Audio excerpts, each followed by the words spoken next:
Good evening, good evening, good evening, friends. Time for another YouTube video. This one's going to be a bit different. This one was inspired again by Darren Locke. Now he does these things called primers, which is a primer is a discography run through of an artist, and he's done one on a bunch of people: Marillion, Genesis, Yes, Bandograph Generator. I need to stop saying it like that. Pure Hamill, Queen. And he's the one on King Crimson. And also there was another user named Mr. Los Fuegos who also did his version of the King Crimson primer. I'm thinking, well, it's got to be my turn next because that's my favorite band, along with Genesis and Vandograph Generator and even King's X. Those are my favorite bands, so I've got to do a primer on King Crimson. It's my turn, and I have done an Oingo Boingo one. I did that one earlier this year, so if you dig through my videos, you'll see the Oingo Boingo one, and I'm even dressed for the occasion. I got the Island shirt, so good. Love to show this off. So we're going to get started with the King Crimson primer from the first album. Now this one, In the Court of the Crimson King. You know what hasn't already been said about this album? It's a very monumental album. It's a very landmarking, influential album. It was like one of the first progressive rock albums to become mainstream. I mean, this album blew up for them, and we all know, the songs like the hits, 21st Century Schizoid Man and Court of the Crimson King. Really, really great stuff. 1969 debut. Classic album, really love it. Essential. You can't be a King Crimson fan without this album. You just have to have this. That's the first one. Going into 1970, In the Wake of the Poseidon.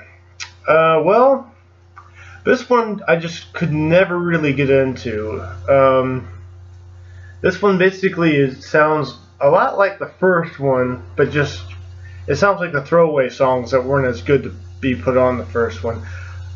This has Greg Lake singing on part of the album, and Gordon Haskell, who went later on to do the next one, singing Cadence and Cascade. There's a couple of songs on here I like. I do like Pictures of a City, and I love Cat Food. Cat Food is a awesome song. But really, I mean, the album cover art's great, but I just could never really get into the album. So this one's, besides Cat Food, one of the best Crimson songs ever, but is it essential? Not really, but it is for me because I have to have everything from King Crimson. Okay, going on to 1970, this one. 1970, Lizard.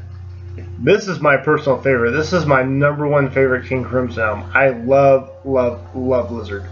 I like this one because they went for a jazz feel, an experimental jazz album. It's very jazzy, and even my main man John Anderson sings on part of the last song, Lizard, the title song. But I love that album cover. The album cover, that's like one of the greatest album covers I've seen. Everything about this album is great. I'm not a big fan of Lady of the Dancing Water, but Circus is amazing. Happy Family Indoor Games, and Lizard, the sidelong epic Lizard, is just incredible. This is my favorite. This is an A+. This is a great album. Lizard, I say definitely get this one. It's not for everybody, but I couldn't live without this. I just love Lizard. Okay, I've read a lot about that again. Okay, so we go into 1971. I haven't even mentioned the members, but that one had, before I go into that one had a lineup of Gordon Haskell, Robert Fripp, of course, Mel Collins, and Andy McCullough on drums. 1971, and I'm wearing it. Yeah, look, it looks good together. See, look at that. Islands, 1971.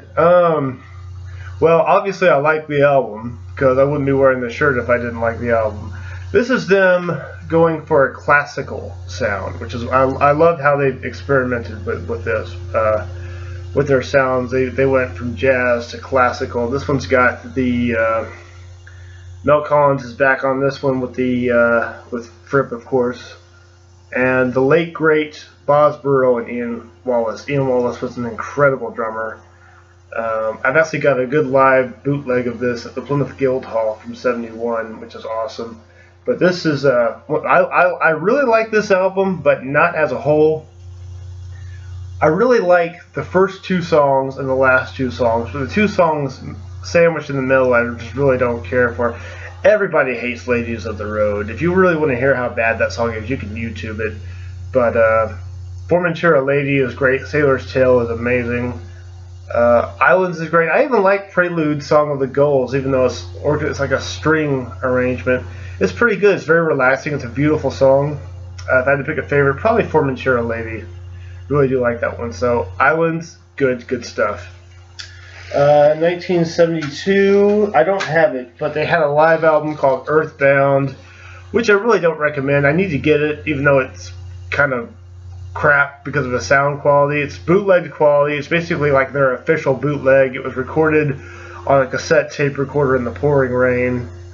You can YouTube that. You can listen to it on YouTube, but it's not essential. It's just for the crim heads like me that have to have it all. But yeah, Earthbound was the first live album and came out in '72. So let's just skip right on to the next studio album. King Crimson basically disbands except for Robert Fripp, and he gets all new people. He even fires Peter Sinfield. Everyone's gone. Everyone from the Islands lineup is gone, which, you know, I really like this next album, but I really wish they would have done more with the Islands lineup or have reunited, you know, before Ian and Bosborough had sadly passed away. I would have liked to see it. It was good that Mel Collins is still with them, but I would have loved to see that lineup come back for another album or even a tour. I would have loved to have seen that lineup live. 1973. Everyone's favorite. Lark's Tongues and Aspic. This one, killer. This was the first album I heard in its entirety. This has, you know, the lineup of David Cross, John Wetton, Bill Bruford, and percussionist of goofball, wild zany percussionist named Jimmy Muir, along with Robert Fripp doing the guitar and the mellotron. This one is when John Wetton, I really like his vocals. I would probably say he was my favorite singer for King Crimson. I really like Wetton a lot. I'm a big John Wetton fan.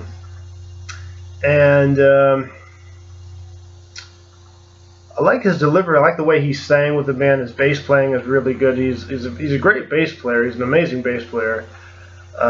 You know, David Cross is a great violinist. I really like David Cross. And of course, Bill Bruford's my #2 favorite drummer. I love Bill Bruford. I love all the drummers because I'm a drummer myself. All the drummers in King Crimson were great, but my favorite is Bill Bruford. Just left Yes to join the even better King Crimson. So yeah, this is great. I recommend it. Yeah, basically, I mean, Easy Money is one of the best songs. The Lark's Tongues Aspects are great. You know, Book of Saturday is really good. But yeah, you can't go wrong with this album. This is definitely essential. Killer album. You've got to get Lark's Tongues and Aspic. You really got to get this one. Alright, 1974. Going on with this unique album, Starless and Bible Black. This one's pretty interesting. I like this one quite a bit too. They sounded just as inspired as they did with the Lark's Tongues and Aspic record prior to this. This one is cool because it was recorded.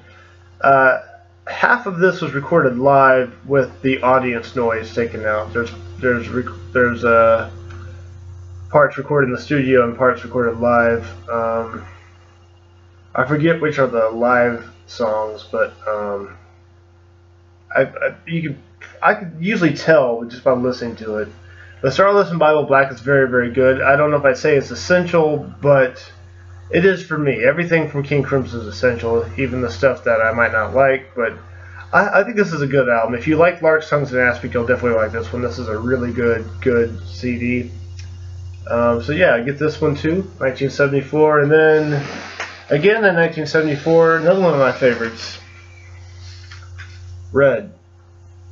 This album, they had first started to experiment with metal with Lark's Tongues and Aspic. And now this one is very heavy. I mean, the title song, Red, is just one of the greatest songs I've ever heard from him. It's the guitar line, the The nasty guitar line is great. One More Red Nightmare, Fallen Angel. Starless is really good.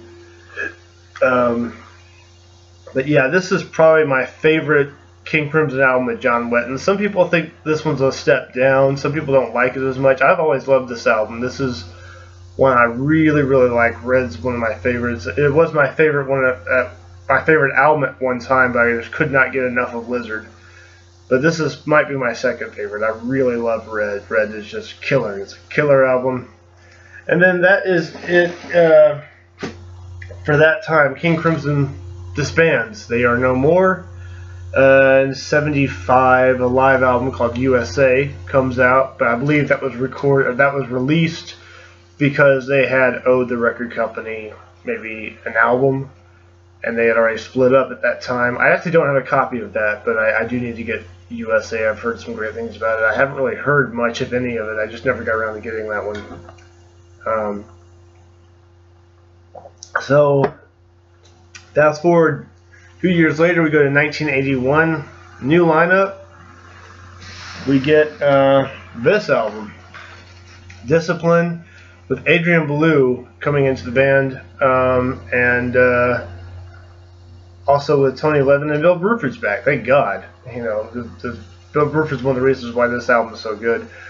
But Discipline is the first album in their Colored trilogy in the 80s. This is kind of a poppy, experimental, kind of new wave-ish, I guess. But this is a really killer album too. I actually met a guy that I became friends with who was a philosophy teacher at professor at Texas A&M, and he had this inner knot symbol tattooed on his right shoulder. He had seen King Crimson on the Starless and Bible Black tour. I was jealous, but this one's really good. I'd say Discipline. Gotta love that one. Essential, you have to have this one. You just do. It's great. It's awesome. It's just, you can't go wrong with that album. 1982, album 2 in the Color trilogy, Beat, came out in 82. This one's pretty new wavy. I like this album. Some people don't really know what to make of this one, I think. The thing is, I like half the record. Now, I think side 1 is very strong. The first 4 songs, Neil and Jack and Me, Heartbeats, Satorian, Tangerine, Waiting Man, are great, great songs. I love those 4 songs. But the songs on side 2, don't work. There's Neurotica, Two Hands, The Howler, and Requiem. They just sound like filler to me. It's just for the first 4 songs would have made a really killer EP. Side 1, I'd have to give it A+, I really do. I don't even want to grade side 2. But Beat, I say it's essential for me. It's one I pull out every now and then and listen to it. But I absolutely love those first 4 songs. So Beat, half killer. Half killer. We'll say half killer. I like it. 1984. We go into 1984. And this one goes into a very pop direction, very pop, new wavy, new audience. Three of a Perfect Pair. This one's kind of a weird album. It's very poppy and it's very much a mixed bag. It's not a bad album. It's just there's not a lot on it that's really that stands out. I like Three of a Perfect Pair. I like that. I like Three of a Perfect Pair. I like Sleepless, and I like Mark Stone's Aspect Part 3.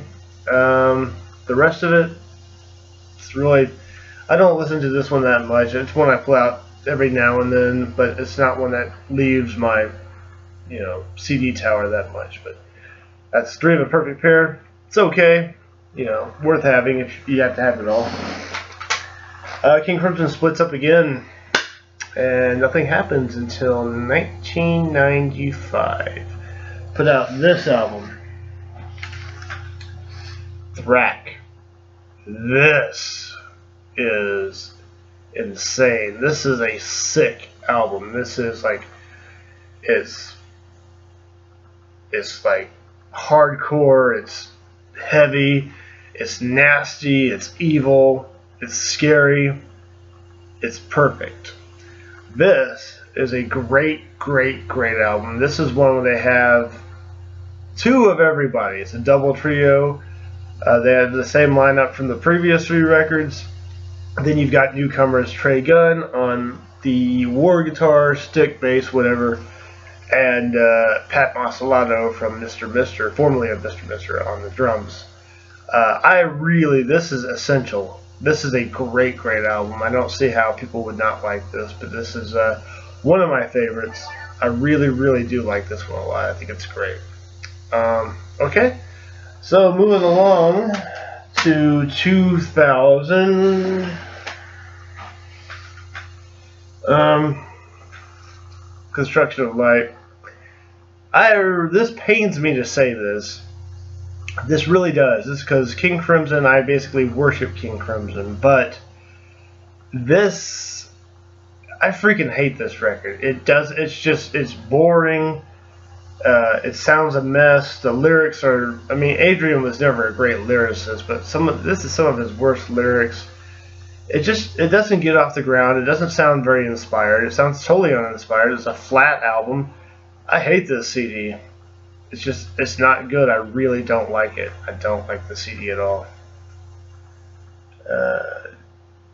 This is one I don't recommend anybody get. I really don't like this. So I'm gonna stop,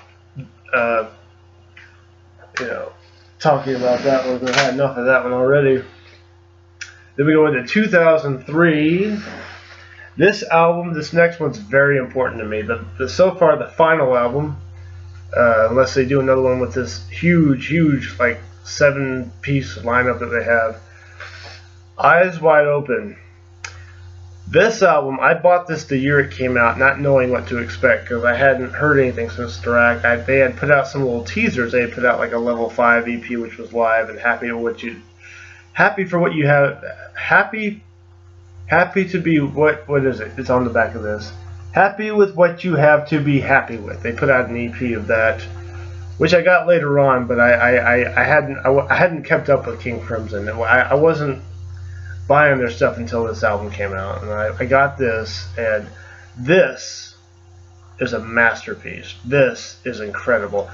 I will have to say, this album is so good that this was the best album that was ever released in 2003, and there weren't very many good releases. There was a couple, but this one is in some ways King Crimson's best. It's so good. I mean, this one goes down to the lineup from the last one, which is I forgot to mention, but it's Fripp, Ballou, and then Pat Masalato, and then Trey Gunn. But yeah, this is essential. I couldn't live without this album. I still pull this out and give it a spin, and I listen to it like over and over. Excellent, excellent, excellent album. Love Eyes Wide Open. All right, so that's the albums in chronological order. That's the discography. I'm going to show you something else. It's a big treat for you. You'll get a kick out of this.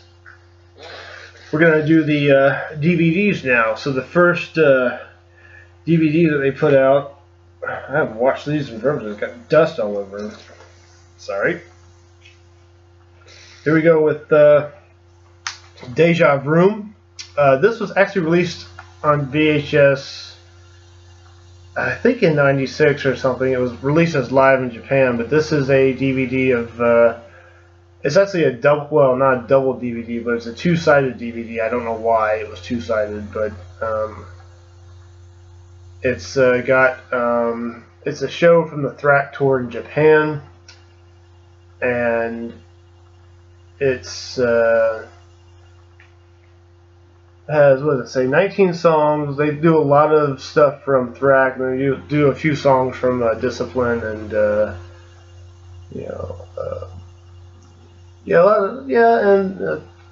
do like the instrumental song from the Old Days Red and Talking Drum, Lost Songs Part 2. It's a good DVD, but the picture quality is not very good. If you watch this, you'll see like the way the lighting is out of the camera. I don't know what it was, but there's all these beams of light around the band members. You know, they just glow, and it's kind of annoying. There's some like bonus features on here. There's a way you can design, like build your own King Crimson band from whatever lineup you want for them to sing, to perform 21st Century Schizoid Man. There's Tony's Road movies, which are pretty interesting of them. on the road. They're at an arcade and they're all playing this racing game. Pretty cool. So that's Deja Vroom. This one's very important to me. This is the very first DVD I ever got. This is Eyes Wide Open. This is cool. This is a double DVD. This is a show from DVD 1's a 2003 show in Japan from the Eyes Wide Open tour, and DVD 2 is live at Shepherd's Bush from 2000, Construction of Light. DVD 1 is killer. Great. It's, like I said, this is the very first ever DVD I ever got when I first got a DVD player. And the Japan show was amazing. I really liked it. I've watched it many times. The second one, Live at Shepherd Bush, it's in 2000. That was a bad year for Crimson because I just thought that Construction of Light was so terrible. I mean, they play, you know, there's like Dinosaur, and they play, you know, some of the Thrax stuff. But it's a lot of Construction of Light. I didn't think the second disc was that great, but it's essential, you know, definitely for the disc 1. Some of you might like Construction of Light. I just never liked it. And then this one is a DVD. We finally get these 2 80s concerts on DVD. You got the Noise, the Live and Free Just 1982, which I used to actually have on VHS, so that one's on there. That's really good. It's the Beat Tour. And then 3 of a Perfect Pair, Live in Japan 1984. That one's really good as well. Those are both really good shows. If I had to pick a better show, I'd probably say the 82 show, just because it's stuff from the good albums. And then the Japan show, it's a lot of 3 of a Perfect Pair stuff. They do go down back to Beat and Discipline as well. But very good DVD. There's also as a bonus feature, the Sleepless music video. Which, did MTV ever play that? I don't remember seeing it on MTV, but awesome DVD. And then the recent one they put out this, I think last year, from their Collectors Club, Live in Argentina. This is 2 DVDs of 2 shows in one day. It's at the Teatro Broadway, Buenos Aires, October 8, 1994. It's an afternoon show and an evening show. I've only watched the afternoon show, the DVD one. I've watched that one twice. I still haven't seen the evening show yet, but pretty cool. It's they were doing this in '94. This is before the Thrax album came out, so they're playing a lot of brand new stuff nobody had ever heard before. But you do get like Elephant Talk and some Discipline songs on here, and some Beat songs and 3 of a Perfect Pair. So yeah, that's the DVD discography. So I've done the complete King Crimson primer, and it's about time I did. So there, tell me what you thought of this King Crimson primer. Tell me what you liked, what your top King Crimson albums are. Leave a comment, rate, subscribe. You know, it's fun doing it. This was a long time coming. I've been meaning to do this primer forever, and this is my second primer. The first one I did was Oingo Boingo. Alright, thanks for watching. I've got some more ideas. I'm going to probably put up some more videos pretty soon. And I will see you later on YouTube. I might even have some fun doing some more tonight. Alright, good night. Good night, everybody. And prog on. Later.